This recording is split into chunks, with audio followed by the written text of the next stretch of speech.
Whoa, jingle! Happy time has just begun. Brother, sister, smart, dumb, fun. Yeah!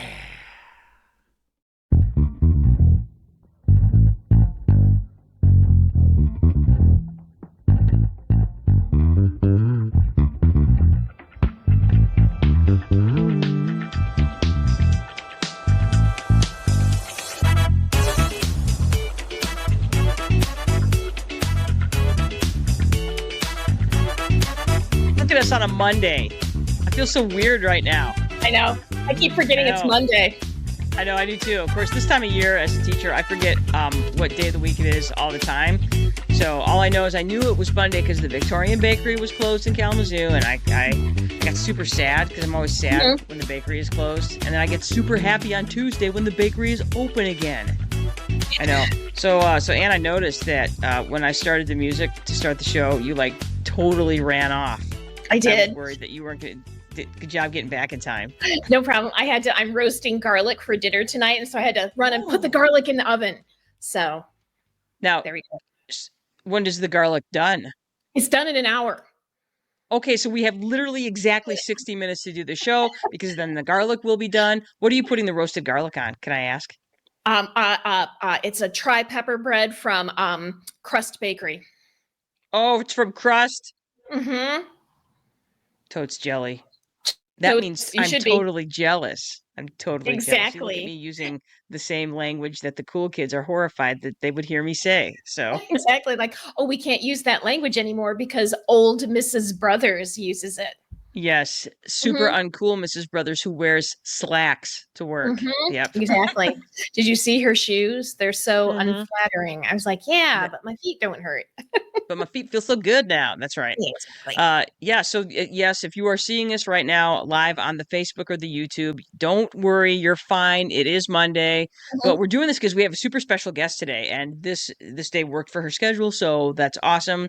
We'll talk about our special guest here in just a minute. So so Ann, you and I just had a really exciting little weekend getaway. And so we're going to talk a little bit about that when we get to the smart, dumb, fun stuff we did. But I'm feeling pretty good about my trip and feeling I've never really spent any time in eastern Wisconsin. I have spent lots of time in northwestern Wisconsin, but I was very impressed with eastern Wisconsin. Yeah, it's lots of glacial geology. So glacial dump is what you'll lots of moraines, eskers, and other random glacial drainage. So yes, good job, glaciers. Glaciers, yeah, making the hills of Wisconsin. I know, right? Yeah. It was very lovely. So yeah, rolling, very pastoral. Lots of rolling hills, lots of smoke. Still really smoky for those of you that are existing in the Midwest right now. You are existing with some Canadian wildfire smoke. It's pretty thick out there. It makes the sky look really weird, but it's killer for some really cool sunsets and sunrises. So that's true. That's the upside of an environmental catastrophe. So yeah, it's fine. Exactly. Fine. Really nice sunrise. Yes, so great. So I'm going to go ahead and bring this up real quick like a bunny. There it is. As you can see today, we are talking with Bailey Sisoy-Moore, who is the executive director of the Michigan Maritime Museum. So that's doggone exciting. So we are super jazzed. This is the second time we've had Bailey on the show. A little bit different capacity, and that's one of the reasons that we're talking to her today, because something cool and exciting has happened, and we wanted to share that with you and allow her to share her amazing information about the Michigan Maritime Museum. So super excited to be here today with Bailey. In the meantime, Ann, did you want to start us off with our welcome back or our welcome to those who have any idea who we are or what we're up to? Yes, I would love to, Jenny Brothers. Welcome or welcome back. We are Ann and Janice Brothers.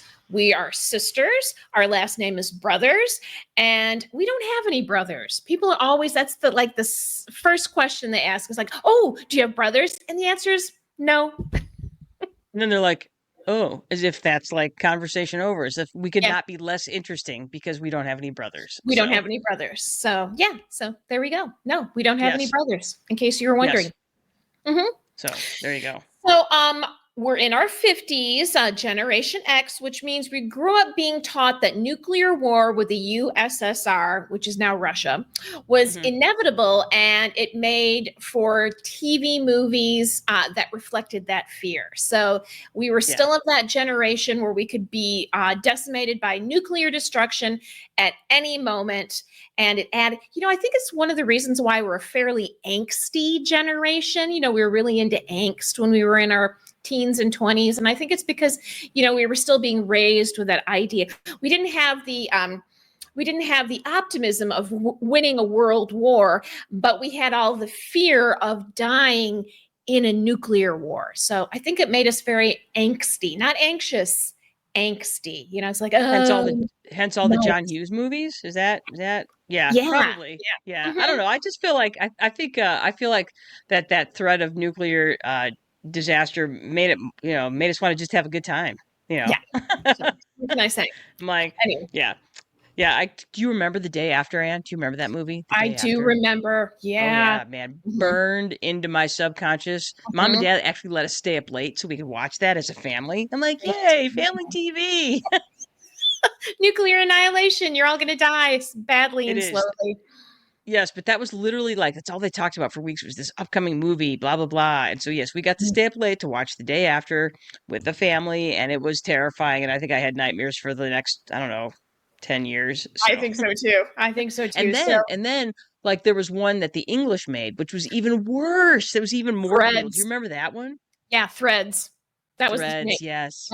Yep. That was that one was more terrifying. It was, because the English have always been a little bit more, they have more of an edge than we do. And they were like, that movie totally reflected that. So yeah. Totally did. Yeah. Anyway, so there you go, folks. We talk about smart stuff, dumb stuff, fun stuff, or any combination of the three. And nuclear annihilation. So there you go. Yay. So we're not cool, hip, or sexy. And we know this because we will give up our dignity for a laugh. I mean, if there's a laugh in there, and all we have to do is take, shed any sense of dignity for the laugh, we will do it. Jenny and I will 100% do it. I've spent years smearing cupcakes on my face, pretending I was a 1-year-old eating birthday cake. I've been doing that for years, and you know what? It always kills. Exactly. I'm like, I can't tell you how many shrimp tails I've shoved between my two front teeth and asked if there was anything in my teeth. Anne, you and I have just been putting the ass in class for so many years. We're amazing. So we are amazing. We are amazing. So cool, hip, and sexy people are confident enough to maintain their dignity at all costs. We are not. So anyway, that's not us. Sorry. Yeah. We're not a true crime or celebrity or influencer podcast. We are the ice cream truck of podcasts. You're excited to see us, and we bring treats. So yes, correct. We're bringing a treat today for sure. Yes, good. Exactly. And usually accompanied with music. So there you go. Nice. I love that. We've been told we're good to listen to when you want to learn things about stuff. And today we're going to learn and laugh. And when we're done, you will have another cool place to visit. So agreed. You're welcome. Yeah. I can't wait. I know. Me too. So, yeah. This podcast is not G, PG, or even PG-13. However, we will be on our best behavior today because we have company. So there you go. That's right. So we can be good. We can be. We know how to be good. We have had professional lives, so we know how to be good. You can join us on our website or Spotify, Apple Podcast, iHeartRadio, YouTube, Amazon Music. Like us, follow us, hit the bell, leave a review, and give us your feedback with our questions and answers and our polls. And of course, you can ask Alexa and Siri. That's the other one. Okay, look, I finally learned her name. So you can ask Alexa and Siri to play us, and they'll do it because we're on all the major stuffs. I know, right? Yeah, it's cool. Right on. I know. All right. Remember, people, to share us when you listen to us. Tell people to listen to us. Share us on Spotify, YouTube, Instagram, Facebook, Apple Podcasts, iHeartRadio, Amazon Music. It's fun to share. Sharing is for everybody. Sharing is caring. Okay, good. Hey, let's talk about the smart, dumb, and fun stuff that we did this week. And if you don't mind, I'm going to start us off. Please do, Jenny. All right, so we went to West Bend, Wisconsin this week. Our cousin Brendan was getting married this week to a lovely girl named Jure, and we spent the wedding was in a place called Kewaskum, Wisconsin, and just a little bit south of there is a town called West Bend, Wisconsin, which strangely enough is amazing. Yeah, Mm-hmm. from start to finish, that little town, it's about 30,000 people, and it's a great town. Lots of cool stuff there, shockingly cool stuff. It's right along the Milwaukee River, and that it's just really lovely. Like Wisconsin, there's there's more bars than there are people. So we frequented many of those bars, and there's a really great restaurant called the Norbert right downtown, which was we had a little family get together before the wedding, the day before the wedding, and the Norbert was amazing. The food was just fabulous, and the service was incredible. Everybody there was so kind and so accommodating to us. You know, here we are, it's a busy Friday night. This is a restaurant that doesn't take reservations, but I called them a few days before and they were so accommodating and so excited to have us there. So the Norbert in West Bend, Wisconsin, if you live in that area, you should go to there. And Mm-hmm. the other thing is the Mars Cheese Castle. That was my dumb thing. The dumbest place in America might be the Mars Cheese Castle, and you should go there. And you should go there. Oh, wait, Jenny, I have my balloon. Oh, yes. When you walk in, there was a nice lady handing out crowns to everyone, not just the kids, and Exactly. balloons to everyone, not just the kids. So, So, yes, you can see a picture there of Anna and I sporting our amazing crowns. mhm, You can buy pretty much any sort of Wisconsin cheese that you can think of, mhm, in any form that you can think of, and they have both a bar that serves, according to them, the world's best Bloody Mary, and mhm. also they have like a little food place where you can get a really salty bowl of soup. So yay. Exactly. Why else would you want it any other way? So, Correct. So yeah. Yes. so because Jenny and I had very similar experiences this weekend, I also my dumbest thing was the Mars Cheese Castle. It was amazing because Jenny and I are very attracted to that sort of thing. So we got lots of cheese. Well, we got 3 different types of cheeses, and I bought a little coin purse that looks like a piece of cheese because I told Duncan, I said, if I can find a purse here that looks like cheese, I'm buying it. And it was a little coin purse. It was so cute. So that was fun. West Bend, Yes. Wisconsin was lovely. We went to the Hub, which is their community, all run by volunteers coffee house. That was really wonderful. They had a Super labyrinth cool. that was amazing. We got to hang out with lots of family on my mom's side of the family, so it was really nice to see everybody. So and Norbert, the restaurant that took us all in, there was 15 of us on a busy Friday, and they saved a place for us, so they were wonderful. The food was excellent. It was kind It's of so tapas good. style. Yeah. My favorite thing was this mashed cucumber salad. And you're like, really? I'm like, it was so delicious. It was so delicious that my favorite thing was cucumbers. What? I know. Everything was really good. I mean, I would eat everything like over and over again. But yeah, I mean, Yeah, what they could do with a cucumber. I mean, and I don't hate cucumbers, but I wouldn't be like, oh, yay, cucumbers.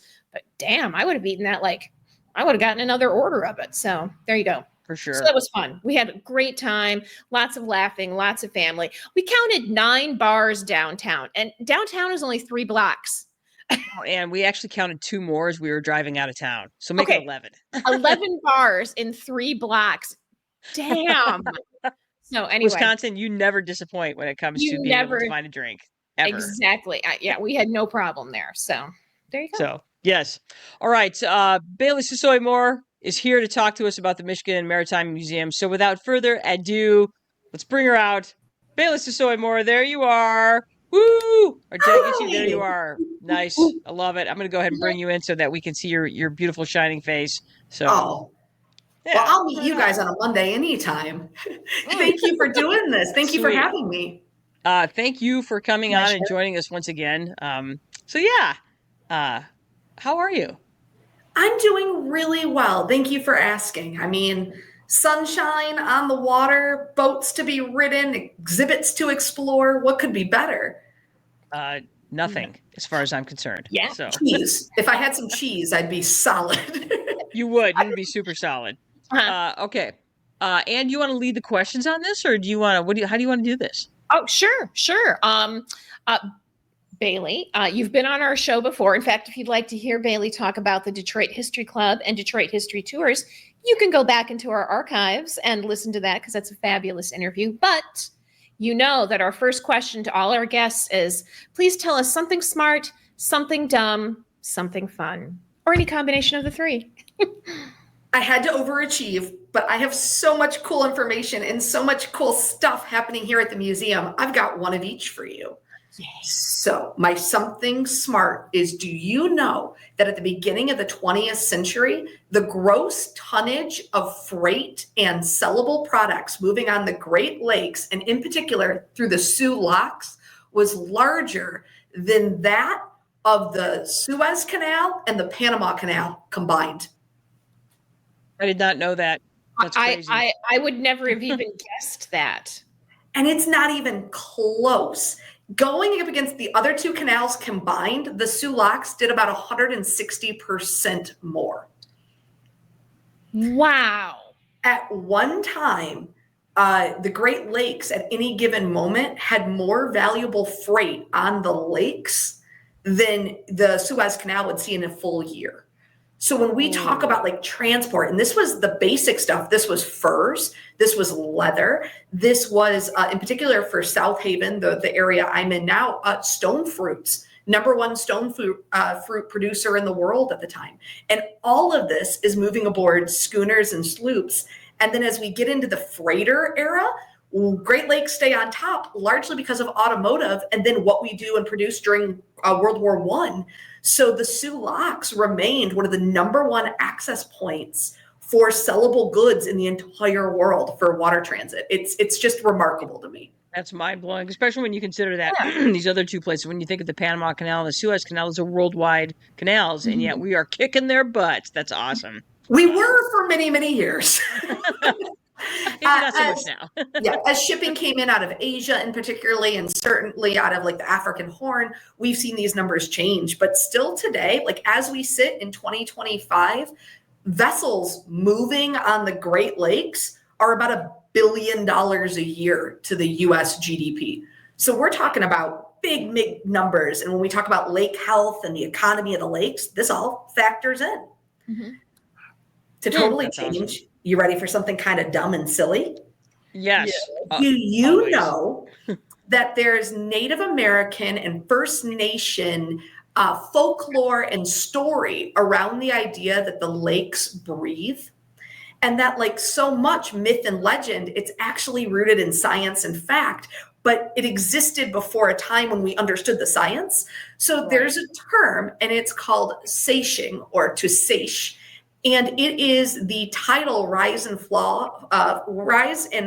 drop of the lakes levels based on everything from where the moon is to weather coming in across the lakes to, as we experienced this week, earthquakes on the other side of the world.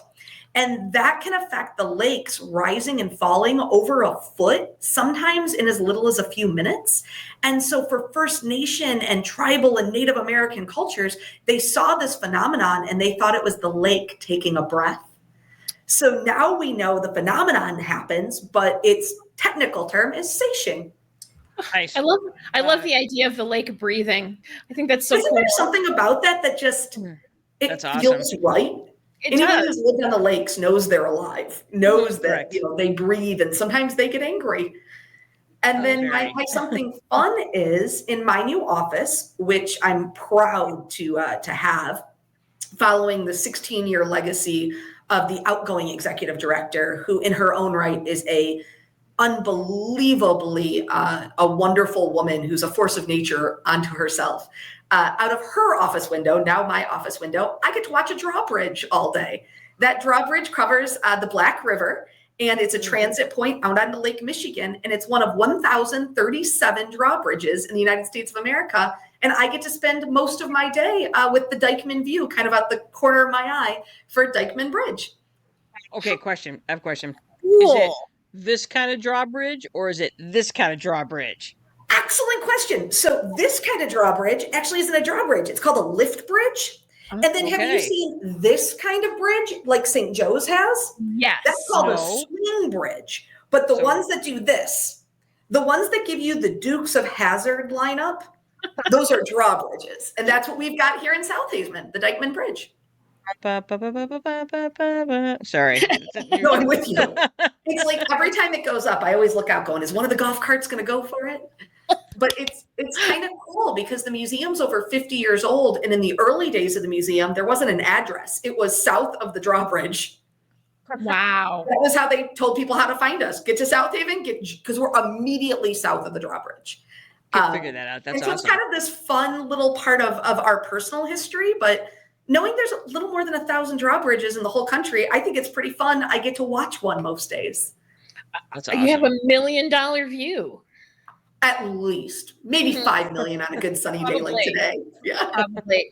Yeah. Oh, that's so cool. I have good news. We have Marla the cat with us right now. Marla, isn't this interesting? She loves stuff like this. So it's my cat. So, which means it's probably time for dinner because I'm getting headbutted by my cat. Sorry. Yeah. Yeah, I made sure and fed mine before the show because I was like, oh, this is not going to be good. Unfortunately, mine's not allowed to come to the office with me. Put that in the very small negative column for this job. Fair enough. Okay. All right. So we had some smart stuff. We had, I don't think that's dumb. I actually think that's smart too. So is there anything else? Smart, dumb, and fun. Other than my general personality, I don't think so. Okay. That's awesome. That's all right. So I'm going to go ahead and take question number 2. Bailey, are you ready? I'm ready. Okay. Question number 2. What made the Michigan Maritime Museum so amazing that you would leave Detroit? Mm-hmm. That is the $1 million question. Detroit's home. I love Detroit. Detroit will always be home. I'm very proud to say born and raised. But as life so often does, you develop passions. And for me, my 3 great passions in my life are my family, which includes my dog and my cat, the city of Detroit, and the Great Lakes. I am a huge fan of the lakes in Detroit. We're so lucky to have the Detroit River, the Strait of Detroit, Lake St. Clair, and of course, Lake Erie. And for me, my happy place is always out on a boat on the water, doing things on the Great Lakes, really being that Michigander freshwater water child.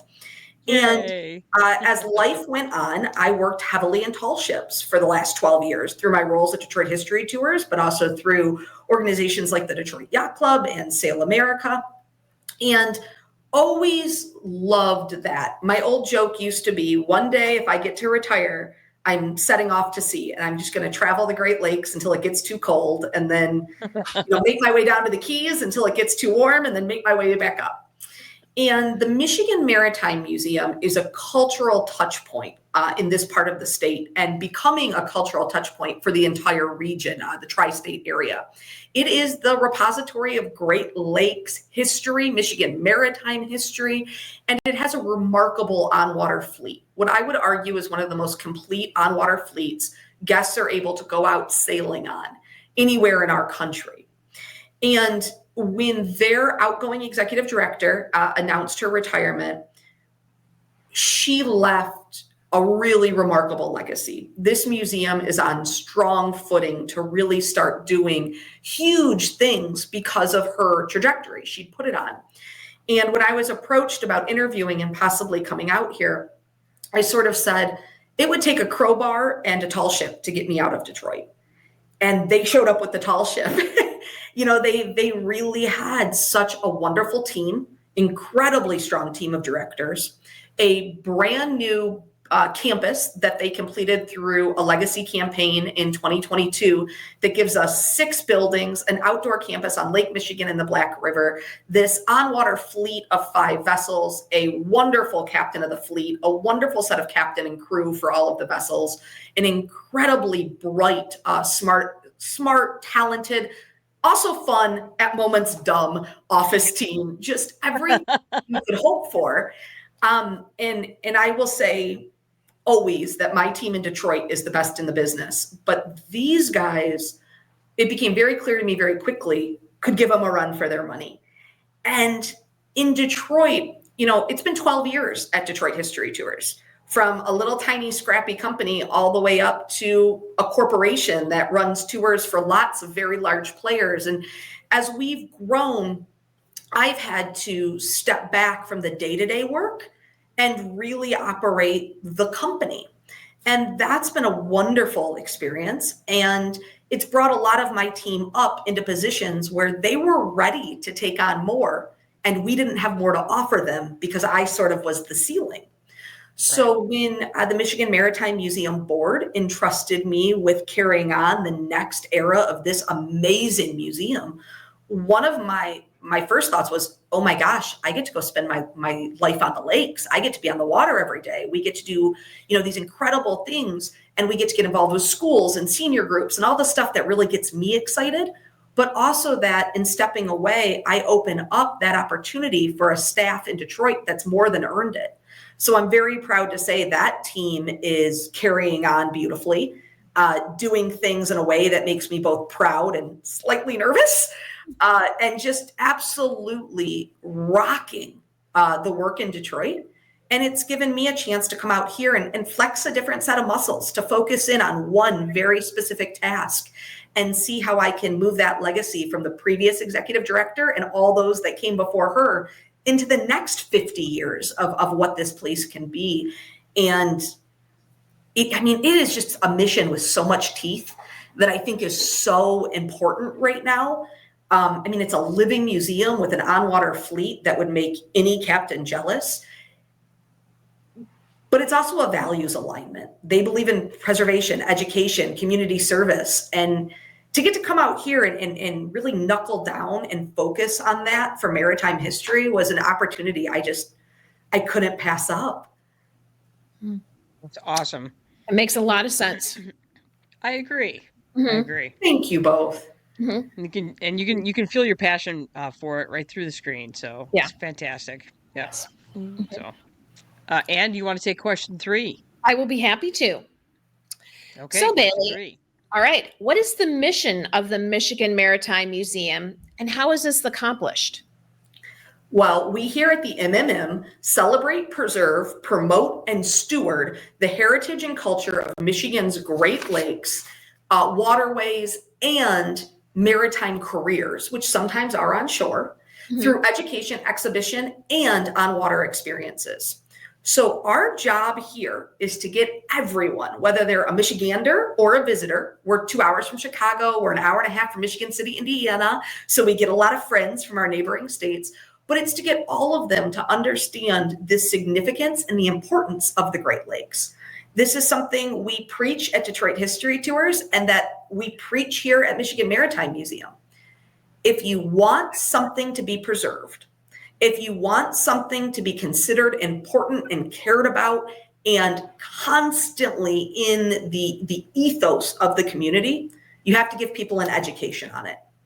It's easy to tear something down when you don't understand it. It's easy to dump the motor oil into the sewer when you don't understand where that goes and what it affects.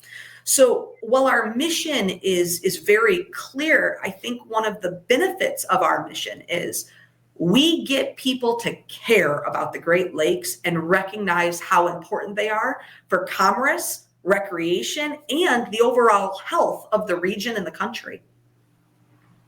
Plus boat rides.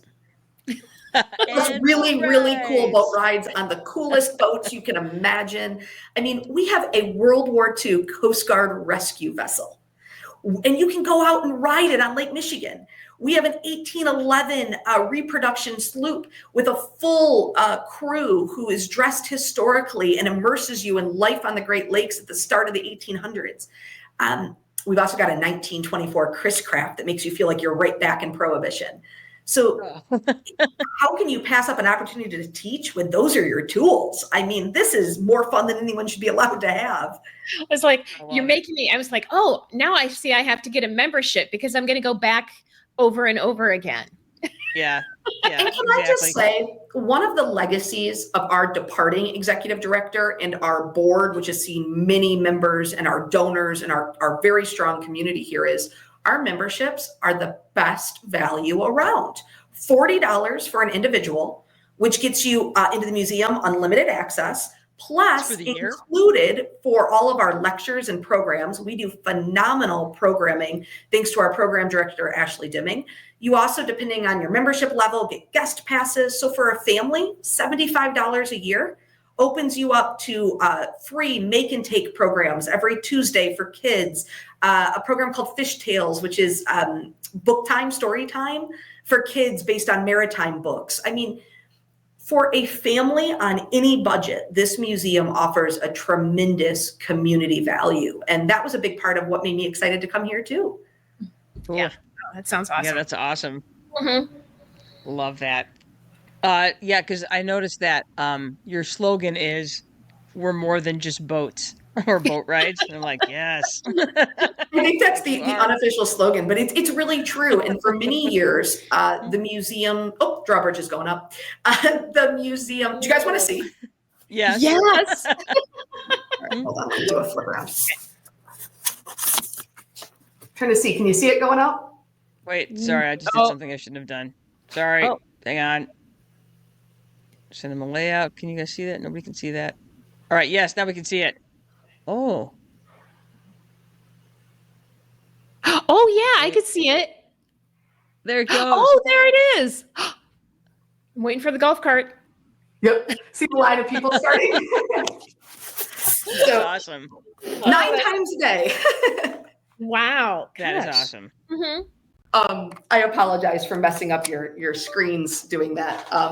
You didn't do a thing. That was all me. But yeah, it's definitely more than boat rides. And for many, many years, the museum was more seasonal than it is now. We certainly do have some seasonality to our museum. We're 7 days a week in the summer, and then 4 to 5 days a week throughout the winter. Do a lot of field trips in the winter, do a lot of exploration and hands-on learning in the winter. And so one of the things we're really trying to get out there, and thank you for giving me a chance to speak to it, is this idea that certainly come for boat rides, absolutely, but come back for programming in the Jerry Mason Learning Center, which is aimed at kids, or lectures in the R.B. Annis Hall, which we have a great one coming next Wednesday. It's called Women on the Water. And it's all about female lighthouse captains and ship captains and all sorts of different women who've left an impact on the Great Lakes. We had a great lecture last month from a young man, just 14, working on a middle school history project about Native American fishing policies in this part of the state.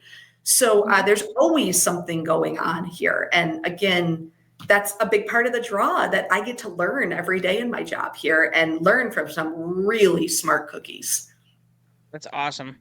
I love that. Awesome. That's amazing. So What time is that lecture on Wednesday? Noon to 1. We call them lunch and learns. And people bring a sack lunch and snack away. And if you're a member, they're completely free. If you're not a member, I believe they are either $5 or $10. I think 5 for seniors and students, 10 for everyone else. But don't quote me on that. Michigan Maritime Museum.org/events. It'll give you everything. And truly, we'd love to see you at any or all of it. Excellent. that is Excellent. completely awesome. All right, so let's go to our next question. Can you give us a background or history of the Michigan Maritime Museum? Me do history? Get out of here. Jenny, you're talking crazy. Yeah, I'd love to. So the Michigan Maritime Museum is 51 years old this year. It was founded back in 1974 by Roland Sylvester. And he really founded the museum largely with a collection of items he had. And it was to sort of honor this idea of the working waterfront. Our very first exhibit is still an exhibit. It's the Evelyn S, which is a commercial fishing tug. And today it's on the hard, which in boat talk means it's on the land, it's resting on the land, but it's opened up every day and kids can crawl through it and grab the wheel and have that experience. We refer to her lovingly as Evie, but Evelyn S was the very first exhibit. And for many, many years, the museum sort of opens to the public in the mid-1970s, and it is this small sort of commercial-esque building at the waterfront where Lake Michigan and the Black River meet. And as the museum continued to grow and continued to prosper, they launched a legacy campaign. That campaign raised just shy of $9 million. The community out here takes this museum to their hearts and has been remarkable in their support of it. And the museum completed that legacy campaign with building the building I'm currently sitting in. which is our main building on campus today. But I'm very proud and excited to say we, in addition to that, have 4 historic buildings on campus, including the Padnos Boat Shed, named for a longtime donor and supporter. That's where they work on our boats. That's where the crew does winter repairs and re-rigging. And we have to make a lot of the items for our boats because our collection is so unique that sometimes it's very hard to go find those pieces. We have a historic life-saving station, which predates when the Coast Guard came around. That would have only, it's the real one that existed just a few miles down the beach here that was moved in its entirety to our campus. And we have a brand new exhibit currently being built. Many thanks to the Harris family who has sponsored that exhibit, and to Cottage Home who has been actually building that building. And that new building will come online in spring next year and house our commercial fishing exhibit, which we're really excited about because commercial fishing on Lake Michigan has this wild history of being a huge commerce driver to being outlawed, being made illegal, to recreational fishing and charter fishing being popular, and invasive species and all of the other parts of that story. So we're very excited about having the space to tell it. So the museum kind of has grown. And the big catalyst to our growth was in 2004, we splashed a ship. Now that ship is called Friends Goodwill. Can you imagine a better name for a boat at a museum? And Friends Goodwill is a replica of an 1811 topsail sloop. And that vessel has ties to the War of 1812. And what the team here largely pushed for in early 2000 was to build a signature vessel for the museum.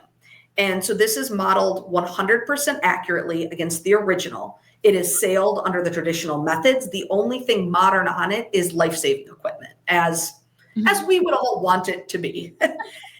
And under our excellent captain, Captain Bob, who's also the commander of our fleet, Captain Amanda and Captain Peter, who also captained that vessel, they go out with a crew of 6 to 8, all dressed in 1810s regalia.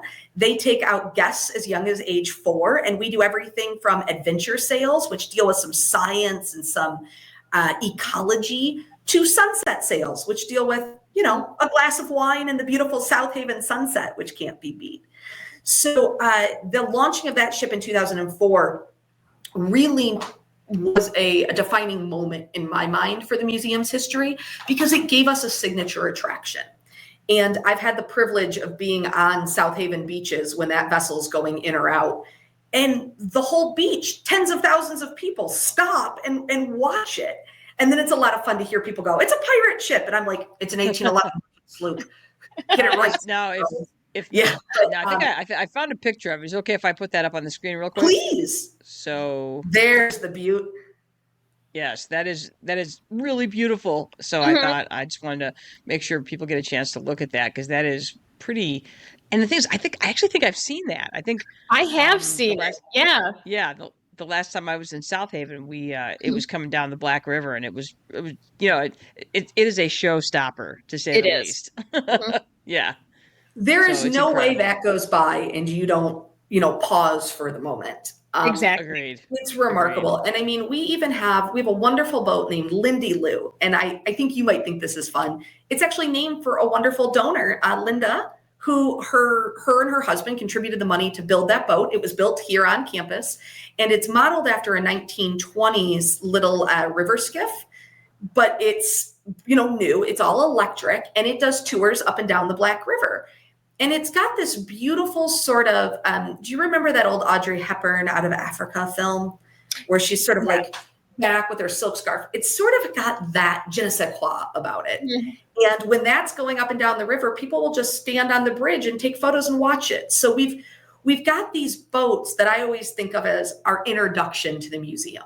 That might be how we rope you into coming to visit us. But once we're here, there's so much to see. I have heard families remark, "Oh my gosh, we scheduled half a day for this. We could have." There she is. That's Lindy Lou. We could have been there the whole day, kind of thing. Nice. Yeah, I would. Like when you see a little boat like that, you're like, I can picture myself on either one of those, either on the Lindy Lou or on the Friends Goodwill. I'm like, yeah. I want that. Yes. And then If you run a little more academic in your blood, the museum also operates the Canoni Great Lakes Research Library, which is part of our campus, although it's about 7 blocks from our main campus. It's built into the original lighthouse keeper's home, which is part of the museum. And that library holds 5 of everything plus the kitchen sink. It is a phenomenal research library, but in particular, photographs, charts, recordings focused on Great Lakes history. And some of that is a draw for researchers and especially academic fellows to come here to South Haven. We work closely with several other maritime libraries to support that. And that's an area of the library we're really looking forward to growing, or an area of the museum, excuse me, our library, that we're really looking forward to growing in the next couple of years, because as we all know, knowledge is power. So the more people we can get in there, the stronger that lighthouse beam can glow. So that's okay. So I have a side question here. Do you guys do, what kind of cooperatives do you do with some of the other museums in the state? Oh, great question. So we currently have a little by land, air, sea thing going with Air Zoo in Kalamazoo. If you purchase a ticket to the Kalamazoo Air Zoo or to the Michigan Maritime Museum, we give you a little like coupon, and it gets you half off the other one. Oh, that's so awesome. So kind of like packaging those things together. And we definitely have plans to do more of that. We are part of Museums for All, which is a wonderful program here in the state of Michigan that takes advantage of EBT and SNAP benefits to allow those receiving those benefits to access the museum at no charge. That's something we're really proud of. We are proudly a Gold Star museum, meaning that active duty military and their families, there is no charge. In addition, we are starting to have more and more opportunities. HASH is a partner in many things. That is the Historical Association of South Haven. But we're also now in a partnership with Lawrence Tech University for filming and some education stuff that's coming on a little bit further upriver. We do a lot of stuff with the Great Lakes Water Coalition. We just about 3 weeks ago now had the Jackson, which is a research vessel out of Grand Valley State University here for basically a study abroad, a different dock for a week. So they were here doing programming in conjunction with us, and we're hoping to grow that.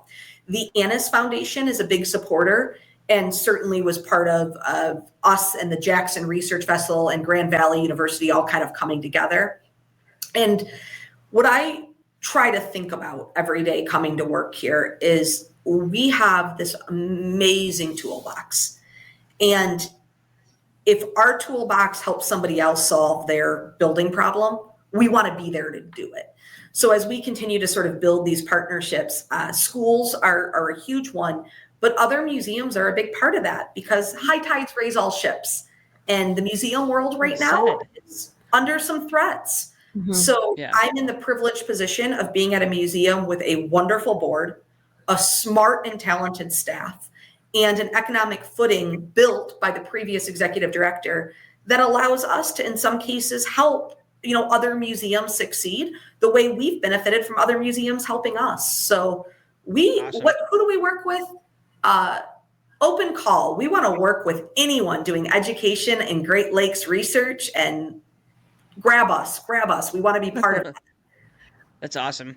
I would say, this is it's so wonderful because, like you said earlier, just as far as, the tide raises all ships, I'm a big believer in, many hands make light work. That's for sure. Yes. So cool. Very good. Awesome. And my gosh, do we have great museums out here on this side of the state? Yeah. Agreed. That's true. Agreed. All right. So that takes us to our next question. So you are the executive director, but what does that mean as far as what role do you have with the Maritime Museum? So in any other museum, I would say I'm the captain, but here that has a whole different meaning, and I am not the captain. I am president, CEO, general manager, whichever term you choose to use. In the museum world, executive director is the fairly common one. So my job is to lead the staff of the Michigan Maritime Museum, as well as our robust and phenomenal volunteer groups, and to work with our board, who serves 2 to 5 year terms. Those are elected terms, to push the Maritime Museum, to sail the Maritime Museum into its next chapters. And as we talked about earlier, we know our mission. We understand what it is we're here to do. So a lot of my job is figuring out how we do it, from setting our annual budget to hiring and building the team, to helping design programming, supporting exhibitions being built, working with our membership director, a wonderful Brent Page, incredibly smart and talented, to build our membership, because without them, we can't do the other work. To build and nurture our strong donor base so that we have the finances to be able to do things like offer no-cost field trips through our Make Education Work grant. So my job is very similar to Detroit History Tours. Keep an eye on everything.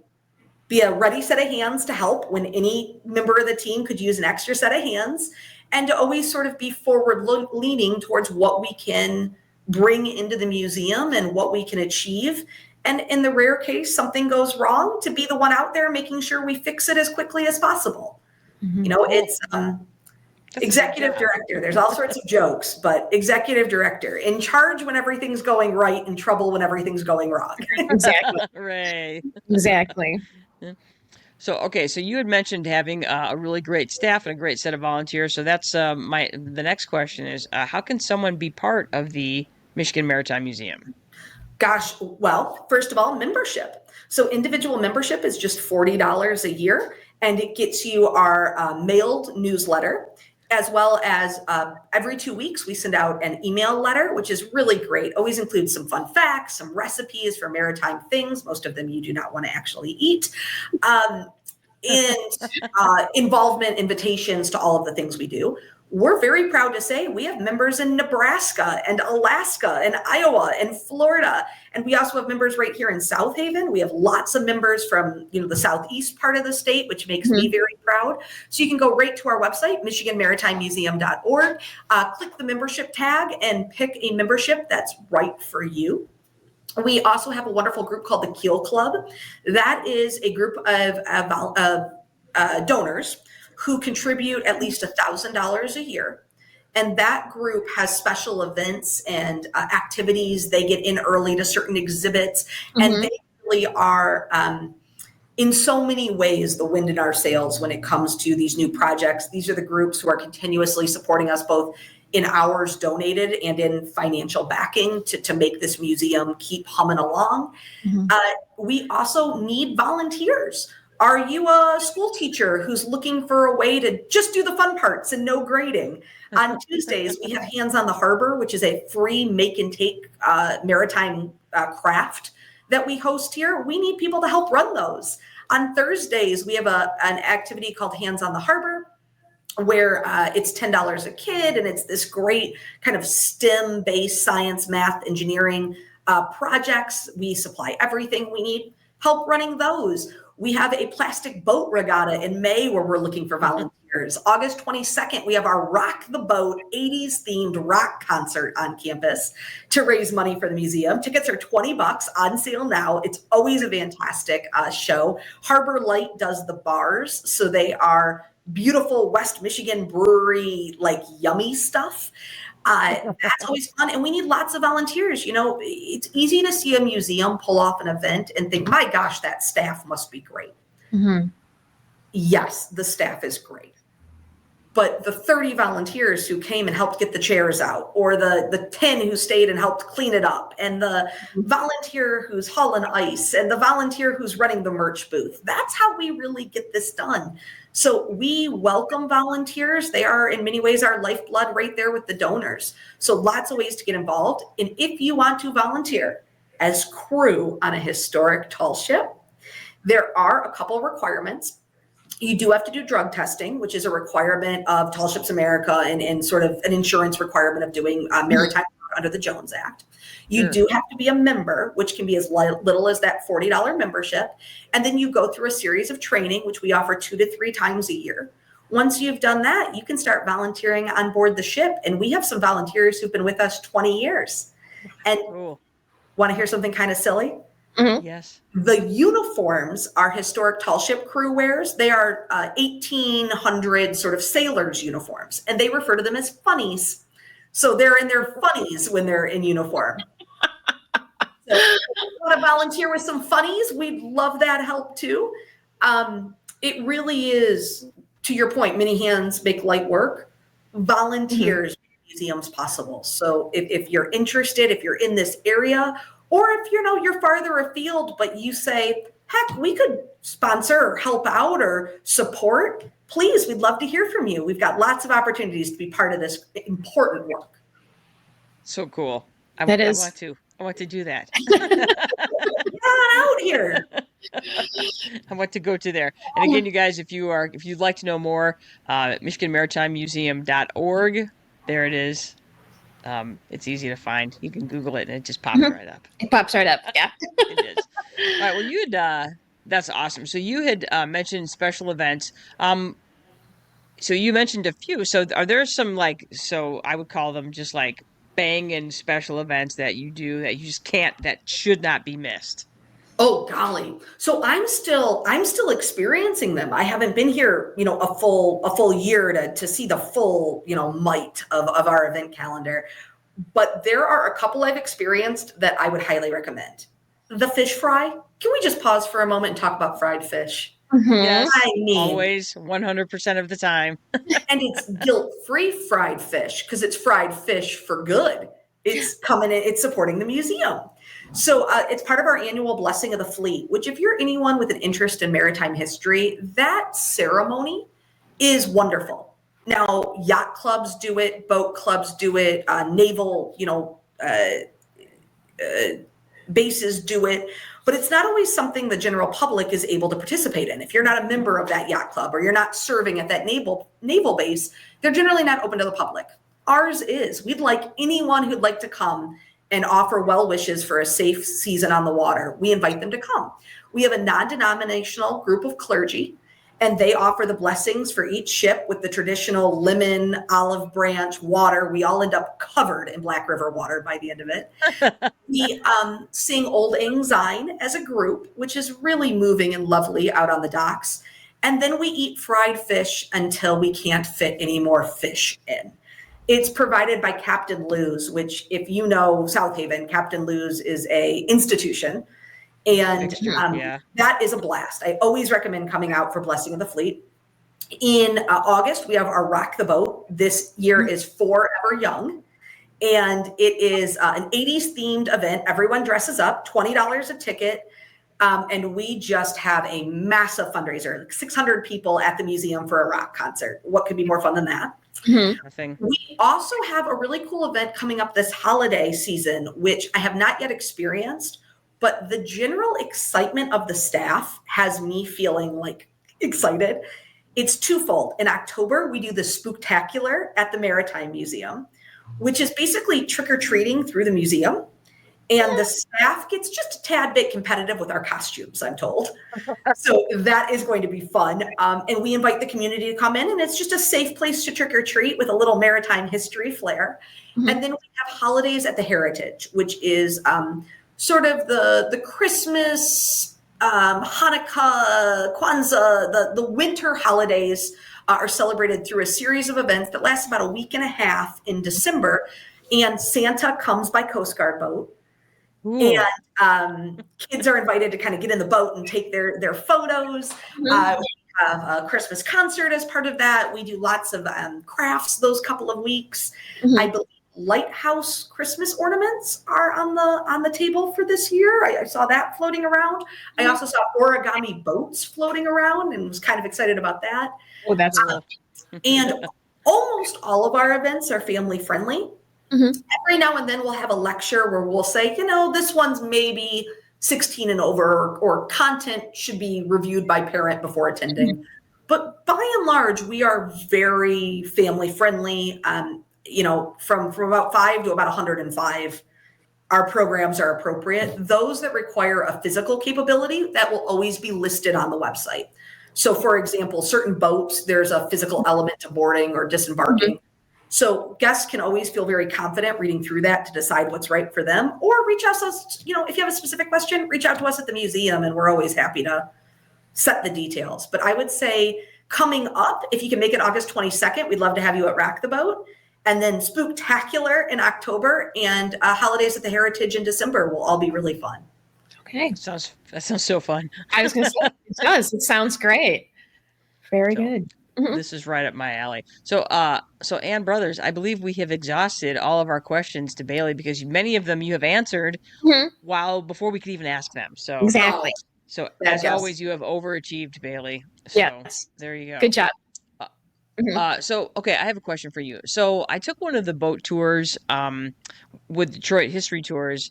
It was the one that goes down the Detroit River. Is that the same boat that's at South Haven, at the Michigan Maritime Museum? Oh, great question. So no, not the same boat. I've had the privilege of working 5 different tall ships in the last 12 years, and then being part of about 80 different tall ships over kind of my career. And it's as one would imagine, a small group where everyone sort of knows each other, and boats are talked about like friends. So the boat you would have been on would have been either Appledore 5 or Appledore 3. I believe you were not on Apple Core, which is the little tiny one. No, it was not little tiny. No. Yep, Apple Core is the baby. Okay. So I believe you're on Appledore, but we've also in Detroit worked with the Win and the If. We've worked with, Captain Kitty and the Purpose has come for Detroit. We've also had the Nina, which is part of the Nina Pinta, that threesome of boats, which was all built in the 1980s. Forgive me, it might be late 70s as reproductions. So we've had quite a few different boats into the port of Detroit over the years. And what's so exciting here is the sky's the limit. Thanks to some wonderful work done here, our docks are overbuilt for us to allow in visiting vessels. So where right now we've got our standard, on-water fleet, we are in a position to invite boats like the Jackson Research Vessel to be able to come in and really enjoy a secondary port, which is great for us. We get an additional boat, and great for them. They get, another place to teach and explore out of. That's awesome. So you got to come. These will be all new to you. Yes, I know. I'm so great. excited. We have Jan Stauffer with us. Hi, Jan. How are you? Jan Stauffer's coming to us from, I believe, Minnesota. I don't know. Apparently, you're not where you're supposed to be, because it sounds like you're traveling, which is awesome. So I would agree. So much wonderful information. I need to know, where are you in Duluth? She says she is sitting a couple of blocks from Lake Superior while you listen, which is amazing. So I hope you're having a great time and relaxing on beautiful Lake Superior. So that's fantastic. So thank you for joining us, Jan. If you are interested in exploring the Michigan Maritime Museum. And why wouldn't you be? Yeah, duh. So there's some information right there about, just a little bits of information about where to find it, where to look, its website, hours. And those are your summer hours, correct? Correct. That's summer. Okay. Hours will always be updated on our website. And after Labor Day, we'll go to a smaller schedule. And then after the holiday season, we go to 4 days a week for January, February, March. And then we're right back at it again at Memorial Day. That's awesome. That is awesome. So, all right, Bailey, again, always you're just outstanding. So this was great. We've already burned through our hour, believe it or not. So real quick before we leave, just a huge thank you to Bailey Sisoy-Moore. You're my hero. Okay. Brothers, sisters, I'll hang out with you guys anytime. Thank you so much for having me. It's a pleasure. Are you kidding me? The pleasure was all ours. I mean, I know. So I'm so glad that we can still be friends, that we still can be friends with you. Come visit. It's nice out here. It's really nice. We will definitely, we will absolutely do that. So, yes. We'll go ahead and wrap things up here. Again, you guys, Michigan Maritime Museum, you've done a great job, audience. You've stayed with us. You've spent another hour with the brothers, sisters, learning things about stuff. Today, we interviewed Bailey Sisoy-Moore, the executive director of the Michigan Maritime Museum. You learned all about the museum, some history, the things you should do, how you can get involved in Michigan Maritime Museum, whether you just come for a visit or become a member or volunteer or become, part of the staff. But there's lots of ways for you to get involved. So remember, we want to hear from you. If you've been to the Michigan Maritime Museum, we want to hear from you. If you're thinking about it, we want to hear from you. You can answer our questions or take our poll. Give us your questions, concerns, comments, and Confessions. Yeah, we went to this wedding this week, and we have some family that are pretty frequent listeners, and they did all kinds of confessing. Over this a lot of confessing. Yeah, I was like, uncomfortable amount of confessing.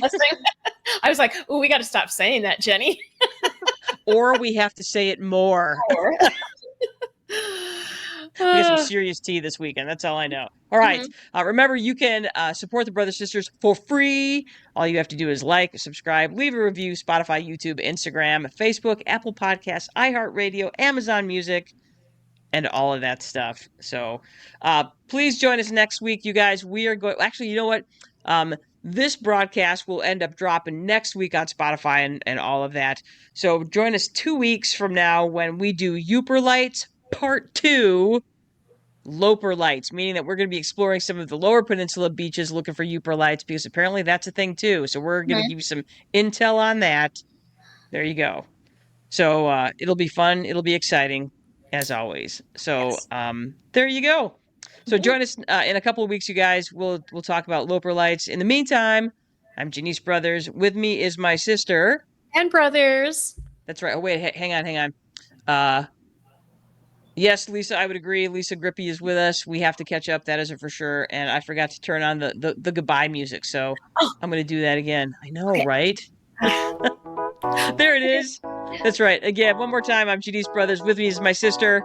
And brothers. And our special guest, Bailey Sisoy-Moore. Thanks for joining us, you guys. We want you to get out there and do something smart, do something dumb, do something fun. We are out of here. Bye. Bye.